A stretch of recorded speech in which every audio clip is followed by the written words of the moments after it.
Kita akan membahasnya bersama politisi Fuad Bawazir yang saat ini menjadi salah satu ketua DPP Partai Hanura. Dan bersama kita di ujung telepon pimpinan PKB Ali Mahsan Musa. Pak Fuad, terima kasih bergabung bersama kami. Saya menyapa Pak Ali dulu. Pak Ali, Assalamualaikum Pak. Salam warahmatullahi wabarakatuh. Terima kasih bersama kami Pak Ali. Pak Ali ada di Jakarta atau di mana nih Pak? Di Dapil, di Malang ini. Oh, lagi di Malang. Berarti sekarang Bapak kalau keluar kota naik Lion Air gratis ya Pak ya? Pak Ali, pertanyaan saya yang pertama, kenapa harus Rusdi Kirana Pak? Ya, ada gula, ada semut lah. Halo? Iya Pak, silakan Pak. Ya, ada gula, ada semut, artinya ya mereka ingin masuk, namanya Pak Rusdi, sejak awal sebenarnya sudah ada simpati dengan partai. Maka ketika dia ingin masuk dan ingin bareng-bareng membesarkan partai, maka pertimbangannya kan ditolak atau diterima. Yang jadi gulanya siapa, yang semutnya siapa nih Pak? Ya sama-sama lah. Lah kalau semuanya gula nanti pada rebutan Pak. Ini persoalannya adalah kalau yang bersangkutan tidak pernah berkeringat di partai itu, kenapa kok tiba-tiba langsung jadi waketum ini Pak? Memang ada sisi negatifnya, mungkin selalu ada. Ya. Ya barangkali kita sementara pakai positive thinking aja lah. Sama-sama diambil sisi positifnya aja lah. Ini ada orang ingin ikut mengusahakan partai dan kita simpulkan orangnya tulus, ya sudah, gitu aja. Ya, Pak Ali, ini saya panjang lah. Ya, Pak Ali, saya bacakan ada statement dari pengamat politik ya Pak ya, dari Boni Hargens. Ini mengatakan bahwa wajar saja karena PKB kan lagi butuh dana. Komentar Ya, Anda Pak? Iya, kita terima kasih, orang komentar kan tidak sama gitu loh. Dan orang komentar itu kan kadang kalau data yang masuk tidak valid juga bisa, komentarnya bisa berbeda. Kita welcome aja lah, kalau ada orang komentar apapun ya monggo lah, kita terima kasih. Emangnya Pak Ali, Pak Rusdi Kirana nyetor berapa Pak ke PKB Pak? Nggak tahu persis saya kalau soal setoran. Tapi soal pasti ada setoran ya Pak ya? Itu yang saya juga nggak tahu persis. Kita ngambil positifnya, hal seperti itu kan juga tidak semua orang boleh tahu sih Mas. Iya, Pak Ali, ini kan dari sisi positifnya tentu diharapkan dengan misalnya bergabungnya orang-orang seperti Rusdi Kirana yang punya kemampuan mumpuni di bidang entrepreneurship, khususnya mengelola maskapai yang sekarang lagi banyak peminatnya di Indonesia, itu setidaknya bisa mengangkat suara atau elektabilitas PKB. Apakah bisa sejauh itu kira-kira Pak Ali?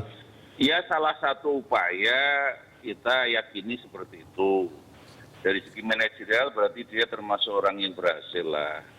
Jadi maka demikian, mudah-mudahan itu bagian daripada ilmu yang nanti bisa diimplementasikan di partai juga. Karena posisinya ketua umum yang itu memang untuk internal gitu loh, bukan untuk keluar gitu loh. Ya, tapi Pak Ali, sebelumnya kan PKB sudah mengusung Bang Haji Roma Irama nih, dan lumayan tuh sempat naik tuh suara PKB. Emangnya bisa disandingkan antara Rusdi Kirana dengan Bang Haji Roma? Kalau urusan presiden kan juga sama, ini beberapa orang ada Roma, ada Pak Mahfud, dan kadang ada beberapa yang menyebut Pak JK juga sebenarnya ingin dekat. Ya semuanya monggo saja, kita juga welcome aja lah. Tapi semuanya kan tergantung siapa, kalau capres siapa nanti yang paling tinggi elektabilitasnya gitu loh. Ya, kalau misalnya ada simbiosis mutualisme Pak Ali, misalnya ada simbiosis mutualisme antara PKB dengan Rusdi Kirana, masing-masing saling memanfaatkan. Kira-kira dalam situasi seperti sekarang ini apakah memang fair? Ya politik itu kan bukan soal fair dan tidak. Politik itu kita fair, politik itu kan power building sih Mas. Struggle for power gitu loh. Kalau kita yakini bisa mendapat power ya sudah lah, tidak usah pikir panjang gitu loh. Ini soal power building gitu loh. Ya. Adapun namanya ada setuju dan setuju itu memang politik itu karena power ya akhirnya mesti ada konflik biasa lah. Ada setuju dan setuju, apalagi orang di luar ya kita terima aja lah apapun komentar sambil kita menata ke dalam gitu loh. Ya, Pak Ali, apa ada deal-dealan khusus nih Pak antara PKB dengan Rusdi Kirana Pak? Ya nggak ada lah. Yang benar Pak? Menurut saya nggak ada. Yang saya dengar nggak ada lah. Artinya ini sejak lama sebenarnya dulu ini orang itu kan dekat Gus Dur dulu lah. Iya. Orang itu dekat Gus Dur dulu. Nampaknya orang itu sekarang kan apapun power politik itu perlu orang jangan kerja aja dong, orang juga perlu juga punya power politik toh. Maka saya kira di sana lah kepentingannya. Ya. Terakhir Pak Ali, saya mau tahu juga nih Pak, sudah berapa banyak jatah kursi atau tiket Lion Air bagi pengurus PKB Pak yang diberikan? Ya enggak ada sama sekali. Saya besok ke Jakarta. Kalau nggak ada masa juga bayar sendiri sama aja. Nah, kalau nggak ada masa nggak ada untungnya dong Pak Rusdi Kirana gabung di PKB? Iya kan berpikirnya kan nggak mesti soal tiket sih Mas. Partai itu harus dibangun kan masih jangka panjang, hari ini, besok, masa datang. Untuk konsolidasi ke daerah kan juga perlu transport ya Pak ya? Iya, jadi tidak hanya berpikir soal tiket lah. Tiket itu kita pilih sendiri juga bisa kok. Baik. Pak Ali terima kasih bergabung bersama kami Pak. Oke. Assalamualaikum Pak Ali. Salam. Ya, Pak Fuad, bagaimana Anda memberikan komentar terkait dengan ini walaupun partai tetangga, tapi kan bolehlah dalam rangka pembelajaran politik bagi masyarakat kita, Pak? Ya, saya kira Pak Ali Mahsan ada poin tadi mengatakan bahwa ini ada plus minus gitu ya. Ya plusnya kalau pengusaha tentu yang diharapkan itu membawa duit lah, membawa uang. Ya. Akses, koneksi, ya. Power masih bisa, Pak? Kalau bawa suara mungkin enggak lah. Ya kan, siapa yang kenal Rusdi Kirana gitu. Kan enggak, kalau rakyat vote itu jadi sebagai vote getter enggak. Malah nanti Pak Rusdi Kirana gara-gara masuk PKB yang tadinya punya uang tapi enggak dikenal, enggak populer, dia jadi populer. Tapi duitnya habis. Iya kan? Ya itu ada itu efek sampingnya, Pak. Kalau misalnya Rhoma Irama sebaliknya, mungkin enggak bawa uang kalau Rhoma Irama gitu kan. Tapi sudah populer. Tapi sudah populer gitu. Jadi dia enggak mencari popularitas, tapi partai yang dapat populer tapi dia mungkin nggak ada uangnya. Pak Fuad, ini saya tidak tanya Anda gitu. sebagai pengurus partai Hanura Pak, tapi kalau misalnya kehadiran Rusdi Kirana di PKB misalnya kan, dari kacamata Anda, yang lebih banyak untung apakah PKB-nya atau Rusdi Kirananya? Pertanyaan yang cerdas. Gini, ini yang harus 3 poin penting. Kita mesti tahu motivasi yang bersangkutan masuk. Kita harus tahu juga ini motivasi partai yang menerima. Ya, motivasi itu penting. Kemudian kira-kira target masing-masing atau deal atau kesepakatan itu apa? Pak Fuad, kalau bicara tentang motivasi kan dalamnya laut bisa diukur, dalamnya hati orang kita nggak bisa ngukur. Tapi yang bisa Anda baca dari sini apa, Pak? Ya, kita mesti harus tahu lah tuntutannya itu ya. Motivasi itu kan berwujud dalam bentuk tuntutan. Misalnya ya ingin menjadi sekarang wakil ketua umum, ya. Misalnya ingin menjadi capres atau cawapres misalnya ya. Pengalaman nih Pak di Hanura waktu HT Pak ya. Mungkin juga dia itu adalah hal-hal begini ya biasanya dalam kaitan tuntutan ini yang harus diantisipasi oleh satu partai adalah kemungkinannya ada friksi di dalam karena biasanya kan kader-kader yang lama merasa loh kok tiba-tiba begini hanya karena masalah uang misalnya padahal ini partai ini masalah food caternya bagaimana apa dia kan nggak dikenal seorang Rusdi Kirana kan tidak dikenal berkeringat yang tahu kan kita elit-elit aja untuk rakyat kecil siapa itu Rusdi Kirana kagak ada yang ngerti gitu kan. Tapi kalau bagi Hanura penting nggak Pak misalnya seorang Rusdi Kirana digait untuk masuk Hanura misalnya karena itu tadi kalau motivasi itu nggak jelas ya itu akan menimbulkan friksi karena apa mungkin saja dia membawa rombongan yang akan dicalekkan itu akan bertabrakan dengan orang-orang dari dalam itu kan bagaimana memanage seperti ini karena dia membawa gerbong bawa pasukan menggeser orang tiba-tiba begini ini kan akan menimbulkan masalah yang harus dimanage bagaimana apalagi kalau nanti kemudian ada kecurigaan ini dealnya nggak transparan juga apa sih gitu kan ini kemana arahnya rezekinya apa ada apa enggak segala macam atau tipu menipu gitu kan misalnya gitu ini hal-hal begini harus diantisipasi karena benar apa tidak di mata publik ketika orang-orang kuat pengusaha besar begini mesti orang ini diandalkan baik oleh dirinya maupun oleh yang menerima yang diandalkan kan uangnya pertamanya itu, ya kan sebagai politisi belum ya kan, uangnya kan partai politik. Rekornya sebagai politisi juga belum ada, ya kan. Bahkan ini baru mulai gitu. Baru mulai, mesti uang yang diandalkan. Tapi Pak Fuad, kita kan gitu. Banyak pelajaran dari kasus Hanura ketika seorang Haritanu yang sebelumnya di partai tetangga tahu-tahu masuk Hanura dan deklarasi. Apa pelajaran yang bisa diambil oleh Partai Kebangkitan Bangsa belajar dari pengalaman Hanura, Pak? Ya di mana saja saya kira ya kalau dia tidak begitu transparan, tidak begitu open, targetnya itu tidak begitu jelas ya. Apalagi sudah terjadi beberapa jabatan, tuntutan, ya. itu akan menimbulkan ini banyak ketidakpercayaan. Karena kita orang mesti tahu gitu. Misalnya ini orang dari kalangan dunia usaha ingin masuk ke politik. Kan pertanyaan kita adalah mengapa gitu kan? Dan kenapa ini nerima? Mungkin jawabannya ya karena sistem politik sekarang ini kan perlu uang. Ya. Bukan kayak zaman dulu, ya kan? Perlu uang. Mungkin bagi si pengusaha juga berpikir gini loh. Ya mungkin jabatan politik bisa menghasilkan uang. Ya, atau memperbesar bisnisnya, atau memudahkan bisnisnya. Sekurang-kurangnya mengurangi diperas oleh birokrat dan politisi yang, ya kan? Kok kelihatannya lebih banyak yang mendapatkan keuntungan si pengusahanya dong? Iya. Nanti dalam praktek bagaimana? Kan dia bisa begitu. Ada harga yang harus dibayar kan? Iya, kalau saya keluarkan uang ke partai mungkin relatif nggak seberapa, kecil dibanding yang iya didapatkan. Kan? Iya, mungkin saya bisa mudah dapat bisnis, saya bisa deal dengan penguasa, saya kan, saya tidak diperas, saya mudah dan sebagainya. Berarti kan transaksional tentu dia Pak? Memang transaksional. Jual beli sekarang posisi. Sekarang memang dengan kalau sistemnya begini, sistemnya adalah bersandar kepada uang, istilahnya itu dipopulerkan dalam bahasa Jawa itu wanipiro. Itu memang akan terjadi masalah-masalah seperti ini susah untuk dipisahkan. Makanya kan sekarang Pak, ini mulai menarik, terjelma Pak ini dwi-fungsi Wanipiro baru. tadi ini. Loh, ini Wanipiro Ada itu dwi-fungsi menciptakan baru. dwi-fungsi baru pengusaha. Itu pasti akan terletak seperti itu. Emangnya dulu waktu HT pindah ke Hanura menyebut Wanipiro juga, Pak? Nah, itu tentu saya akan ya, saya kira akan membantu begini-gini. Itu kan nanti yang tinggal ditunggu buktinya wujudnya ada apa enggak, kan begitu. Ya Tapi kan? politik tidak ada yang pasti, Pak. Iya, masa apa cuman, nah kalau itu nggak konkret ya terus terang aja itu bisa cuman omdo aja. Kecuali kalau misalnya, mohon maaf ini, sudah setor duluan di muka gitu Iya. kan. Kan Kalau saling enggak itu menguntungkannya cuman kelihatan. ini. Karena ya bagaimana? Yang pasti kalau nggak jelas, yang terkenal duluan ini yang masuk, beda dengan artis. Iya. Yang terkenal duluan ini begitu masuk ke partai ini baru dikira yang tadinya orang nggak banyak kenal, terus orang kan tahu beliau, wah dikira akan menjadi kenal, sama seperti HT. Siapa yang tahu HT? Nggak ada yang kenal, ya kan? Ya, pasti jadi karyawannya kenal. tahu, Sekarang Pak. karena jadi ada, ya. Karyawannya grup MNC. Iya, nggak ada artinya lah. Ini kan Indonesia luas. Tapi kan sekarang ada baleho, ada spanduk, ada ini, jadi terkenal. Bisa untung duluan kan begitu. Iya. Nah, kesananya itu apa? Bab kalau nggak ada manfaat yang jelas, tapi menimbulkan friksi di dalam karena, ya kan?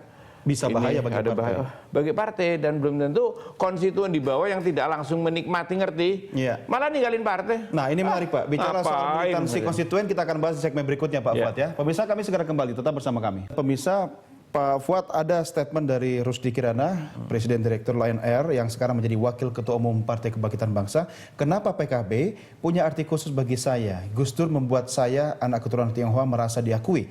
Saya tidak berhak mewakili asli saya. Gus Dur dan NU lah yang mengangkat martabat kami. Saya tidak akan membahas ini karena seharusnya ini tadi sudah dijawab oleh Pak Ali. Tapi kalau kasus yang sama kemudian diadopsi oleh Hanura, kira-kira Pak, orang-orang yang memiliki kriteria seperti apa sih yang diterima di Hanura, yang walaupun memang orangnya seperti Rusdi Kirana, tapi sama-sama saling menguntungkan, Pak?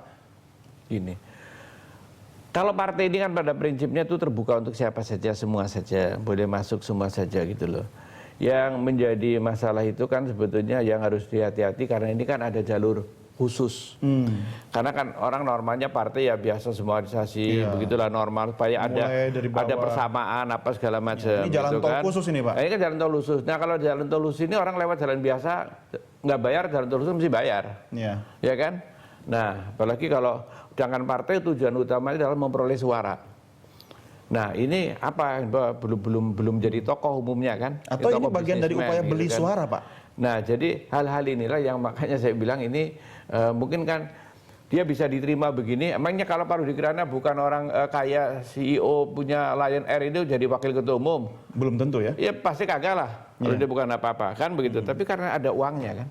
Ya logisnya kita hargai juga, ada orang punya uang, cari uang gampang kan, susah juga kan. Nah dia diterima. Ini juga begitu karena uang. Ada yang karena mungkin ini. Nah, Anda merasa gitu nggak Pak Fuad? Itu. Anda diterima di Hanura karena Anda juga ada duitnya gitu? Oh enggak, saya memang pendiri, nggak ada kaitannya. Beda ya, kan? kalau pendiri berkeringatnya beda. Saya memang aktif dalam dunia begini kan, jadi beda gitu loh. Jadi memang, nah hal-hal ini semuanya kan baru hipotesa yang saya bilang belum tentu benar, belum tentu ini. Waktu segera membuktikan dalam waktu singkat, gitu. Ya kan, belum kan semuanya belum terbukti, ya kan. Ini begini, ini begini.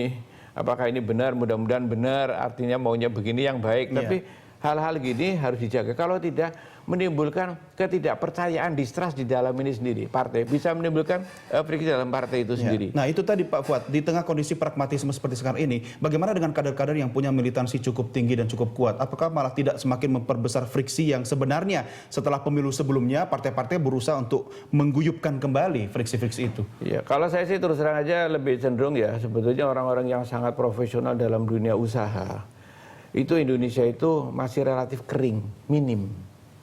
Jaga saja mereka itu di dunianya gitu. Kalau saya lebih seperti itu. Dan tugas pemerintah itu membantu usaha-usaha itu supaya benar bisa berkembang, karena mereka itu kan banyak menyerap lapangan kerja.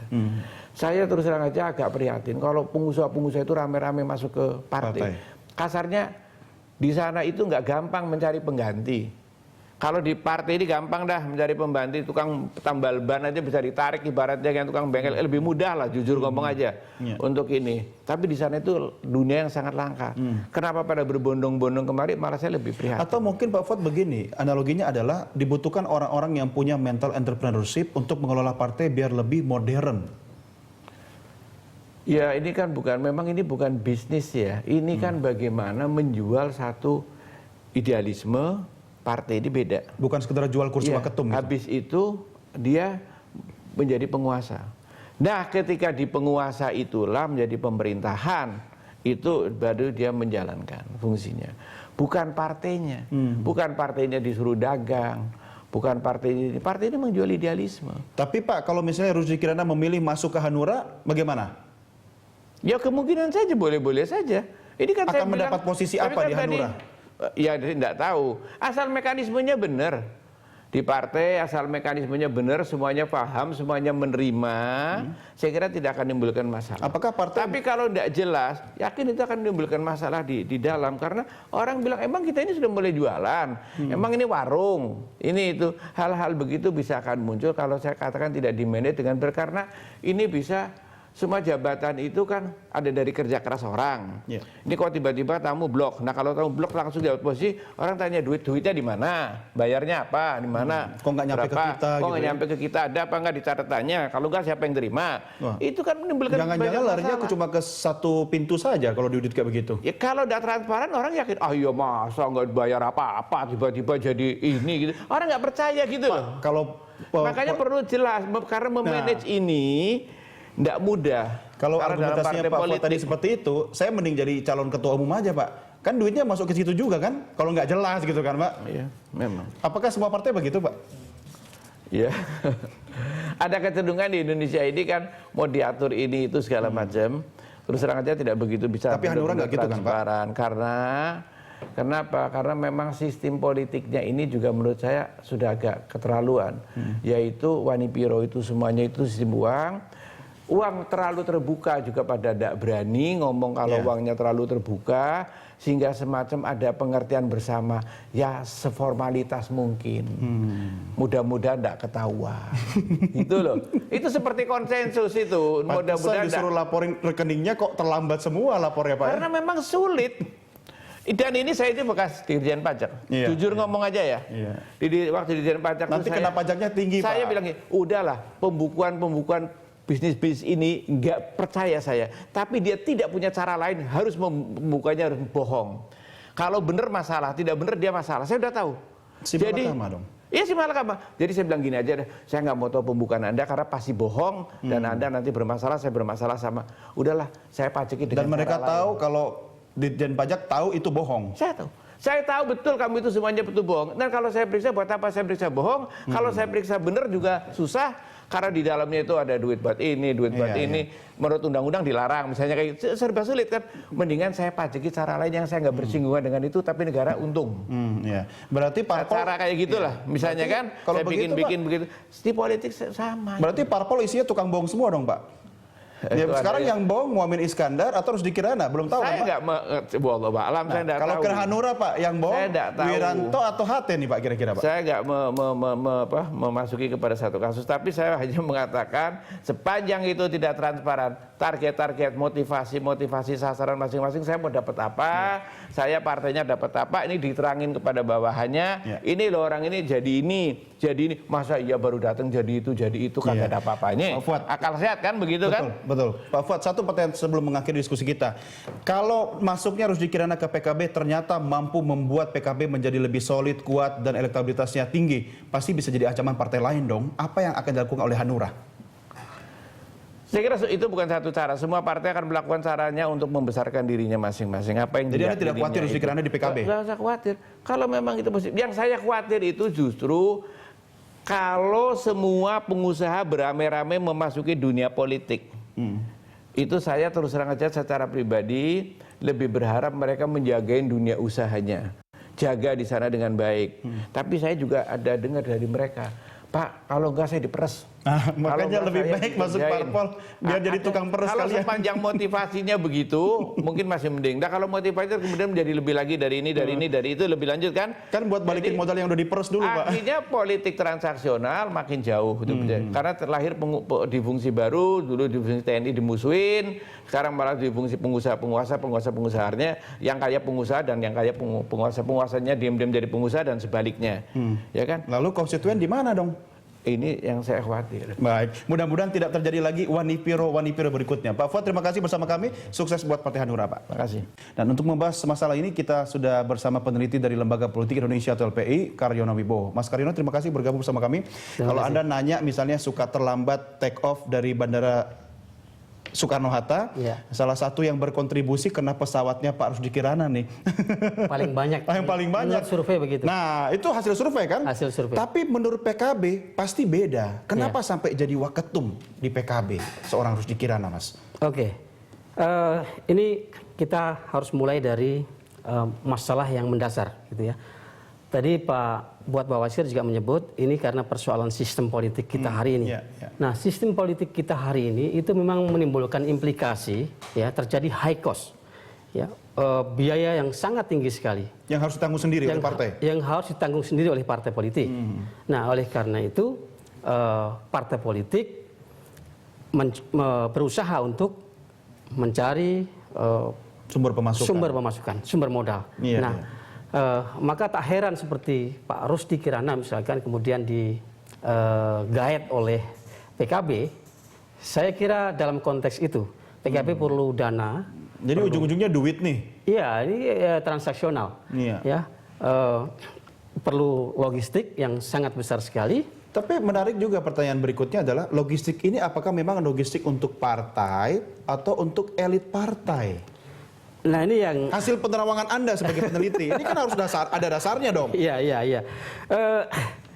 Mungkin ada juga ya yang, tapi saya jangan ditanya soal bukti ya. Ini analisis ya, saja. Analisis. Kalau bukti juga nggak mungkin ada buktinya kan? Kalau analisis di bawah meja. Itu bisa saja dana itu mengalir pada oknum ya, pimpinan parpol. Ya, tetapi bisa juga itu untuk partai politik. Ya, gitu. 70-30 lah, 70 pimpinan, 30. Persentasenya saya tidak tahu mungkin itu. Nah, tetapi begini, Mas, saya melihat ini kegagalan partai politik dalam melakukan sistem kaderisasi. Ya, kenapa partai politik menggunakan model yang sangat instan dalam merekrut kader, gitu ya?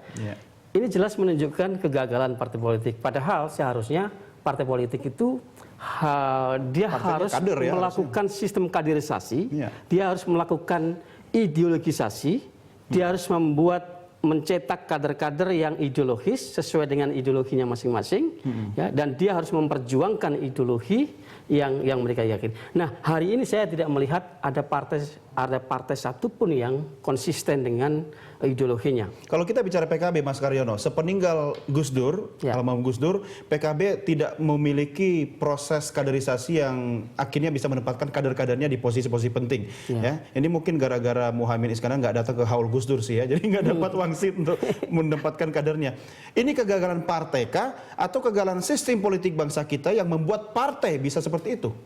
Iya, kedua-duanya. Jadi ini karena sistem politik yang melahirkan kader-kader politik seperti itu, yang melahirkan kultur politik semacam ini. Berarti negara bertanggung jawab dong? Negara harus bertanggung jawab dalam hal ini. Nah, maka partai politik mau tidak mau dia harus kreatif ya untuk membuat partainya survive, ya. Dan itu perlu dana. Gitu. Termasuk dengan misalnya sebelumnya Bang Haji Roma Irama itu bentuk kreativitas ya kan? Ya, itu kreativitas. Kreativitas walaupun tujuannya berbeda gitu ya. Tujuannya berbeda. Kalau Roma menurut saya itu itu dimanfaatkan dalam tanda kutip ya untuk vote getter gitu ya. Karena kita tahu bahwa penggemar Roma Irama itu sangat besar sekali. Asal jangan sampai nanti setiap kita beli tiket Lion Air ada klausul di bawahnya harus nyolok PKB gitu kan. Nah, kecuali begini. Saya kira gini, masuknya pemilik modal ya seperti Pak HT misalkan dari Tanu ke Hanura, kemudian Rusdi Kirana masuk ke PKB. Ya. Ini juga tidak terlalu signifikan pengaruhnya terhadap elektabilitas parpol itu. Oke, baik. Soal itu kita akan bahas di segmen berikutnya. Baik. Ya, pemirsa tetap bersama kami segera kembali sesaat lagi.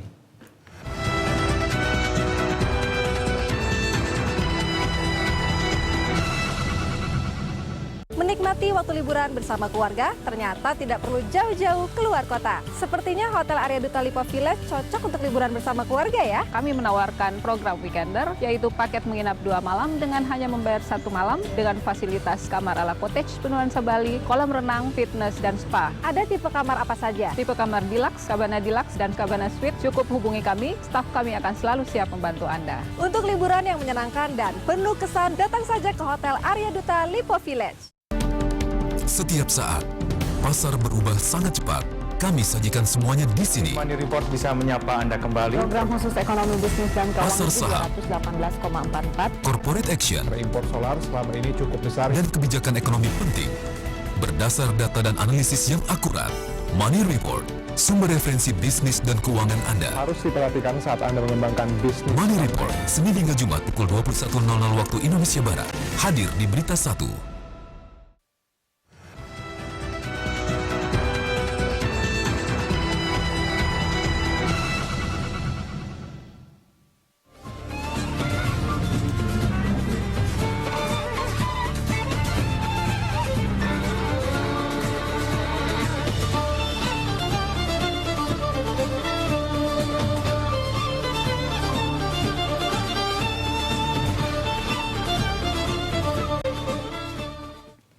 Terima kasih Anda masih bergabung bersama kami. Kita lanjutkan dialog kita dengan Mas Karyono Wibowo. Mas Karyono, ini kalau bicara tentang proses kaderisasi, seharusnya kan Partai Politik Indonesia bertanggung jawab untuk melakukan kaderisasi.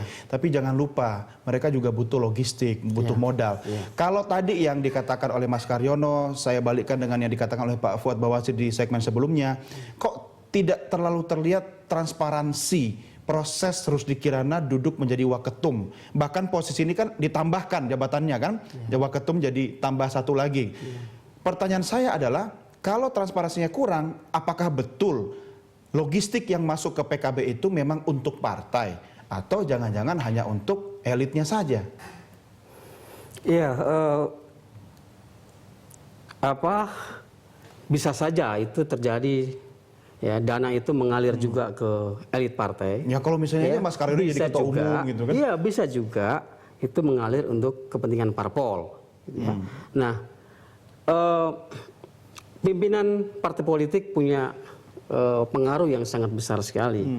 Dia bisa menunjuk orang untuk jadi menteri. Iya. Dia bisa menunjuk orang untuk menjadi calon anggota DPR. Dia bisa menunjuk orang menjadi pimpinan kelengkapan di DPR misalnya. Ya.